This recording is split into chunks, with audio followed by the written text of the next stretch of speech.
Hey friends, welcome back to my channel.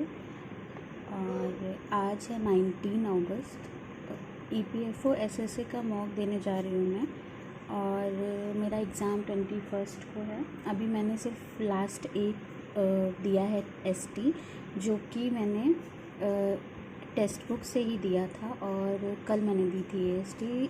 यहाँ पे जब मैंने इसको ओपन किया था तो यहाँ पे ऑप्शंस देखेंगे जब आप, तो यहाँ पे आपको न्यू पैटर्न एडवांस लेवल ये ऐसा खुलेगा। तो मैंने क्या किया था, कल एडवांस लेवल पहले लिखा था तो मैंने ध्यान नहीं दिया था और मैंने एडवांस लेवल का एक कर लिया था। तो यहाँ पे क्या है ना, एसटी नीचे से स्टार्ट है, जैसे अक्सर ऊपर 1 से लिखा रहता है, यहाँ पे क्या है उल्टा स्टार्टिंग है। तो ये मेरी एसटी थी जो मैंने कल दी थी। इसमें मुझे 386 नंबर मिले थे।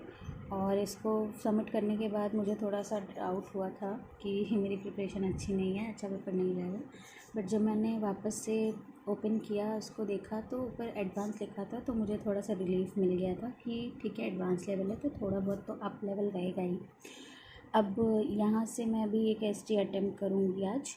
और इसके अलावा मैं यहाँ पे शेयर करना चाहूँगी कि मैंने रिव्यूज़ देखे जिनके भी एग्ज़ाम्स हुए हैं, उनके रिव्यूज़ के अकॉर्डिंग मैंने कुछ चीज़ें सोच रखी है माइंड में कि पेपर को किस तरीके से अटेम्प्ट करना है। क्योंकि अगर आप स्ट्रेटजाइज़ करके नहीं जा रहे हो ना, तो पक्का है कि आपको वहाँ पे जाके प्रॉब्लम होनी ही है। और कुछ चीज़ें हैं जो हमें मॉक से क्लियर नहीं हो सकता है। जैसे मॉक में क्या है ना कि कंपोजिट टाइम दिया हुआ है, आप किसी भी सेक्शन पे कभी भी स्विच कर सकते हैं। बट वहाँ पे क्या था कि आप एक सेक्शन को बिना कंप्लीट किए दूसरे सेक्शन पे नहीं शिफ्ट कर सकते हो। ऐसा मैंने जिन्होंने भी पेपर दिया हुआ है उनके रिव्यूज़ से मुझे ये समझ में आया है। सो अब मैं यहाँ पे ये बात कर लेती हूँ कि कौन सा सेक्शन कैसा आया हुआ था और किस तरीके के क्वेश्चंस थे, ताकि आपको थोड़ा क्लैरिटी हो जाए।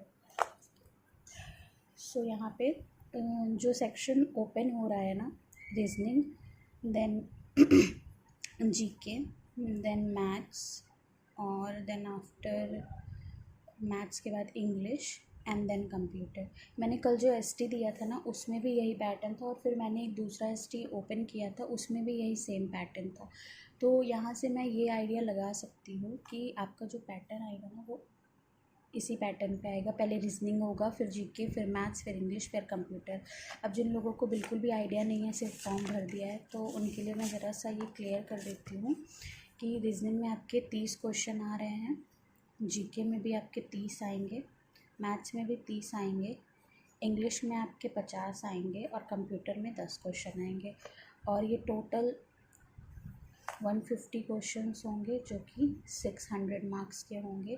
दैट मीन्स पर क्वेश्चन आपका 4 नंबर का होगा। और निगेटिव मार्क्स हैं यहाँ पे, ये मैंने नहीं देखा कि कितना है, मे बी 1/4 ही होगा।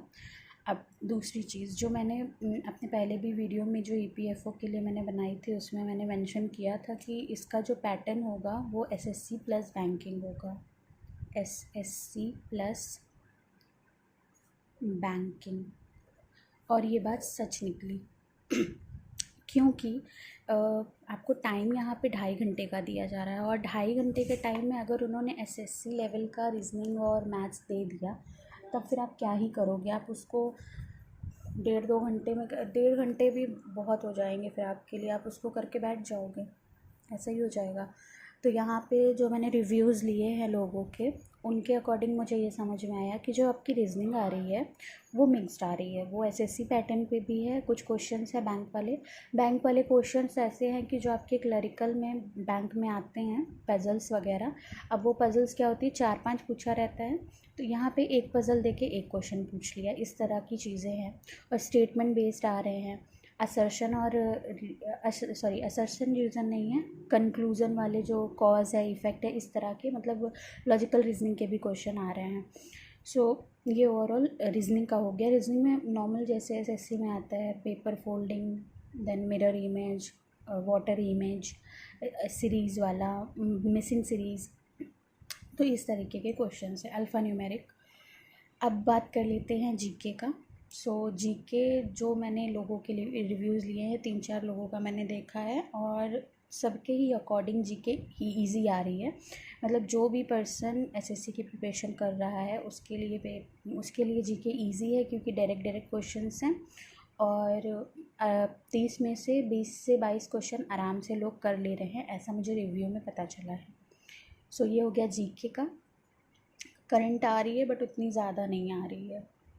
और मैथ्स में अगर बात कर लेते हैं तो मैथ्स इजी टू मॉडरेट कह सकते हैं बट लेंदी है। इजी टू मॉडरेट है बट लेंदी है, क्योंकि उनको टाइम यूटिलाइजेशन का भी ध्यान रखना है, मे बी इसलिए उन्होंने थोड़ा सा लेंदी रखा होगा। और मैथ्स का लेवल है अच्छा। आप ये मत सोच के जाओ कि जैसा एसएससी का प्री का आता है वैसे ही आ जाएगा। सो माइंड मेकअप पहले से करके जाओ कि मैथ्स आपको थोड़ी सी बल्कि लग सकती है, थोड़े से स्टेटमेंट्स जो होंगे वो थोड़े लेंदी हो सकते हैं, या फिर आपको कई सारी चीज़ें सॉल्व करके उसको करना पड़ेगा। सो ये सारी चीज़ों के लिए आप पहले से मेंटली प्रिपेयर होके जाओ। एंड देन इंग्लिश का सेक्शन है, 50 क्वेश्चन है। इंग्लिश अगर मैं आपको कंपेयर करने को बोलूँ ना, तो आप इंग्लिश ऐसा समझ लो कि एसएससी मेन की जो इंग्लिश पहले आती थी 200 क्वेश्चन वाली ना, एग्जैक्ट वही लेवल इसका है। क्योंकि 15 से 20 इसमें नरेशन और वॉइस के क्वेश्चन हैं, देन पैराजिम्बल्स हैं, और जो पैसेज है उसमें इजी दिया हुआ है, स्टोरी बेस्ड या न्यूज़ बेस्ड, ये बहुत ज़्यादा कॉम्प्लिकेशन नहीं है उसमें। वर्ड है, सिनोनिम एंटोनिम, ये सब तो रहता ही है। और एक चीज़ इसमें है कि जो ऑप्शन है आपके क्लोज टेस्ट के वो जम्बल्ड है। जम्बल्ड एज इन की पहला दूसरा तीसरा ऐसे नहीं दिया हुआ है, वो मैं पहले चौथा आ गया पाँचवा आ गया, तो उस पर आप ध्यान रखना, क्योंकि जिन्होंने प्रैक्टिस नहीं की होती है उनके लिए प्रॉब्लम होती है, वो ध्यान नहीं दे पाते। और कई बार हम प्रैक्टिस के बावजूद भी नहीं उस पर ध्यान देते, क्योंकि कभी हमने उस तरीके का प्रैक्टिस किया ही नहीं होता है। सो ये चीज़ हो गई। अब इसके बाद कंप्यूटर सेक्शन। तो कंप्यूटर अगर मैं बोलूँ इन सब में से ना ये हार्डेस्ट हो जाएगा, ये हार्डेस्ट है हमारा। क्यों है आई डोंट नो। पेपर कहाँ से बन रहा है किसी को नहीं समझ आ रहा है। जिनका भी रिव्यू मैंने देखा है 10 में से 4 क्वेश्चन 5 क्वेश्चन कर पा रहे हैं तो बहुत मोर देन इनफ हो गया है। स्पेशली कंप्यूटर में अगर मैं बोलूँ तो कंप्यूटर जो है ना वो टोटली बेस्ड है आपका माइक्रोसॉफ्ट एक्सेल पे, माइक्रोसॉफ्ट पे ही बेस्ड क्वेश्चंस आ रहे हैं। और जनरली लोग उसको नहीं करते, क्योंकि हमारा बेसिक से काम चल जाता है, तो माइक्रोसॉफ्ट वगैरह का इतना शॉर्टकट है, इतनी सारी चीज़ें हैं, उसमें कितना याद करेगा कोई ना, फिर इस वजह से लोग नहीं करते हैं। बट यहाँ पे क्या माइक्रोसॉफ्ट की ही चीज़ें आ रही हैं, और अब टाइम इतना नहीं बचा हुआ है कि आप पूरा पढ़ने बैठो। बट कुछ लोग होंगे जो पढ़े होंगे, जिनको आता होगा, सो उनके लिए बहुत अच्छी बात है। बट जो नॉर्मल एवरेज और अबव एवरेज वाले थोड़े होते हैं, या बिलो एवरेज वाले भी स्टूडेंट जो नॉर्मल हैं वो इतना नहीं करते हैं, और भी सब्जेक्ट्स होते हैं। तो ये मेरा ओवरऑल रिव्यू रहा है जिनसे भी मैंने पूछा हुआ है। अब यहाँ पे ये तो हो गया कि एग्ज़ाम आ कैसा रहा है। सबसे पहले एक चीज़ मुझे ये पता चली कि टाइम जो है ना वो हमारा कंपोजिट ही है, सॉरी, टाइम हमारा कंपोजिट है। बट प्रॉब्लम यहाँ क्या है, without completing your reasoning section you are not able to go to the next section. मतलब स्विच नहीं कर सकते हो आप, 2 सेक्शंस के बीच में switching is not allowed air. आपको रीजनिंग स्टार्ट हुआ है तो रीजनिंग फिनिश करके ही नेक्स्ट मूव करना होगा, एंड देन इस तरीके से रहने वाला है चीज़। तो यहाँ पे मेरी एडवाइस ये रहेगी, जिनका भी पेपर है अभी, प्लीज़ मेक श्योर कर लो कि आप पहले से एक माइंड मेकअप करके जाओ। दो वहाँ पे आपके पास घड़ी नहीं होगी, बट आप टाइमर देख के तो एटलीस्ट ये आइडिया लगा सकते हो ना कि कौन सी चीज़ आपको कब करनी है कब नहीं। सो और अगर जो टाइम अभी बचा हुआ है 1-2 दिन का, किसी का पेपर के लिए टाइम है, तो आप ये भी कर सकते हो कि अपने एसटी में खुद से ही अवॉइड करो स्विच करना, और टाइमिंग बेसिस पर आप ये आइडेंटिफाई कर लो कि आप किस चीज़ को कितना टाइम दोगे। अब जैसे यहाँ पे कुछ चीज़ें हैं जिनको आपको उतना टाइम तो देना ही पड़ेगा। लाइक अगर आप इंग्लिश की बात करते हो तो 50 मिनट इंग्लिश को आपको तो मस्ट है देना, और कंप्यूटर 50 ये कर लिया तो मान लो 10 मिनट मैंने इधर दे दिया, तो ये मेरा 1 घंटा तो कंप्लीट हो गया। 50 और 10 1 घंटा कंप्लीट हो गया। अब कंप्यूटर है मैथ्स है 30 क्वेश्चन का, और आप ये सोचो कि मैथ्स को आप 20 मिनट में कर लो, तो खुद से सोच के बताओ यार, जब एसएससी की मैथ्स आती है तो आप कितना टाइम देते हो। जैसे मेरे केस में क्या होता है, अगर एसएससी की मैथ्स आई है थोड़ी डिफ़िकल्ट होती है तो मुझे 25 मिनट्स लग जाता है, बट अगर इजी होती है तो 20 मिनट्स और 22 मिनट्स में मैं वाइप कर देती हूँ उसको। सॉरी, वाइप नहीं, बाइंड कर देती हूँ। सो यहाँ पे मैथ्स के लिए मैं 30 क्वेश्चन है और डिफ़िकल्टी भी है, थोड़ा सा लेंदी है, तो यहाँ पे मुझे थोड़ा सा ये हो रहा है कि इसको कितना टाइम देना चाहिए, बट मेरे पास अभी 1.5 घंटे बचे हुए हैं, तो उसके अकॉर्डिंग ही मुझे डिसाइड करना होगा। अब अगर मैं 1.5 घंटे में इसको 40 मिनट्स दे देती हूँ, 40 मिनट्स ये हो गए, फिर मेरे पास बचे, ओके, सो जीके 30 क्वेश्चन है, सपोज़ मैंने 20 मिनट्स दिए, सपोज़ इतना देने की ज़रूरत नहीं है, क्योंकि एसएससी के जीके में हम कितना टाइम देते हैं, हार्डली हम 7 से 10 मिनट देते होंगे, तो यहाँ पे भी वही सिनेरियो रहेगा, 7 से 10 मिनट वाला। ये मेरा 1 घंटा हो गया, देन हाफ एन आवर मेरे पास बचा, जो कि मैंने रीजनिंग को दे दिया, अलॉट कर दिया। अब यहाँ पे कुछ चीज़ें हम अपने से ऊपर नीचे कर सकते हैं, जैसे कि सबसे पहले तो रीजनिंग हम कोशिश करेंगे 30 मिनट में 30 क्वेश्चन करने की, प्रोबेबली हो जाएंगे, ठीक है, प्रोबेबली क्या हो ही जाएंगे। मेरी रीजनिंग, एसएससी की रीजनिंग मेरी 20 मिनट में हो जाती है, इसका मतलब है 30 क्वेश्चन है, वहाँ 25 क्वेश्चन रहते हैं, 20 मिनट में हो जाते हैं 30 क्वेश्चन, तो 30 मिनट के अंदर अंदर हो जाने चाहिए, मेरे अकॉर्डिंग मेरा ये मानना है। बट अगर इन केस 2-4 मिनट ज़्यादा होते हैं तो वो मैं जीके से ले लूँगी, और अगर जीके पहले हो जाएगा तो मैथ्स के लिए टाइम मिल जाएगा। मैथ्स में अगर सपोज़ थोड़ा ज़्यादा टाइम लगता है देन ये, और यहाँ पे पहली चीज़ तो ये हो गई टाइम अलॉटमेंट। टाइम स्टार्ट जो होगा ना आपका, वो स्टार्ट होगा 2 घंटे 30 मिनट, ठीक। तो रीजनिंग को देने के बाद आपके पास 2 घंटे बचेंगे, फिर 2 घंटे मतलब 120 मिनट्स है, तो 1 घंटे 40 मिनट पे आपको ये लीव कर देना है जीके सेक्शन। देन 1 घंटे मतलब जब 1 आवर बचेगा तो आपको मैथ्स लीव कर देनी है, and then 50 minutes for English, and then 10 minutes for computer. अगर इंग्लिश में आपको थोड़ा टाइम लग रहा है तो आप दे दो, क्योंकि कंप्यूटर के लिए 10 मिनट बहुत ज़्यादा है, क्योंकि कंप्यूटर में ये है कि क्वेश्चन नहीं आएंगे, पहले से ही माइंड मेकअप करके चलो क्वेश्चन नहीं आएंगे, तो आप 10 मिनट उधर क्यों इन्वेस्ट कर रहे हो। अगर आपका टाइम बचा हुआ है, इंग्लिश को करना है आपको, तो आप इंग्लिश में 4-5 मिनट एक्स्ट्रा ले लो। जैसे जीके में है, जीके में अगर आपका पहले सेक्शन हो जाता है तो आप मैथ्स पे आ जाओ, बट अगर आपको रीजनिंग में टाइम चाहिए तो आप जीके का टाइम रीजनिंग को दे दो। इस तरीके से आप अपना जब माइंड मेकअप करके चलोगे तो पेपर आसानी से सारे सेक्शंस आपके हो जाएंगे, लास्ट तक आप अप्रोच कर पाओगे सारे क्वेश्चंस को, और किसी तरीके का आपको फिर वहाँ पे पैनिक भी नहीं होगा, क्योंकि आपने पहले से चीज़ों को एनालाइज कर लिया है और अपना एक बना लिया है कि आपको कैसे क्या अटेम्प्ट करना है।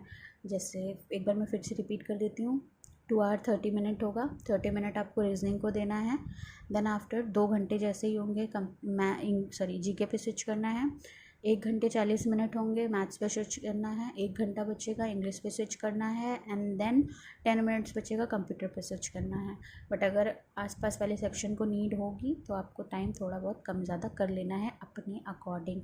ये आपको बिल्कुल ध्यान रखना है कि एक सेक्शन से निकलने के बाद आप दोबारा उस सेक्शन पे नहीं आ पाओगे, तो इस चीज़ की क्लैरिटी बिल्कुल से रखना। और दूसरी चीज़ यहाँ पे मैं एक और चीज़ क्लियर कर दूँगी, अब जैसे आपके 30 क्वेश्चंस हैं तो आप इसको 1 गो में मत करो, 1 गो में मत करना। आप क्या करो ना, पहले 1 गो फर्स्ट गो में आप सारे 1 से लेके 30 तक के क्वेश्चन देख लो, जो जो आए वो कर लो, देन उसके बाद जो नहीं आ रहे हैं उनको बुक मार्क कर दो, नेक्स्ट गो में उनको करो। उसके बाद भी जब कोई बचता है, देन लास्ट में टाइम बचता है तब करो, अदरवाइज़ उसको मत करो।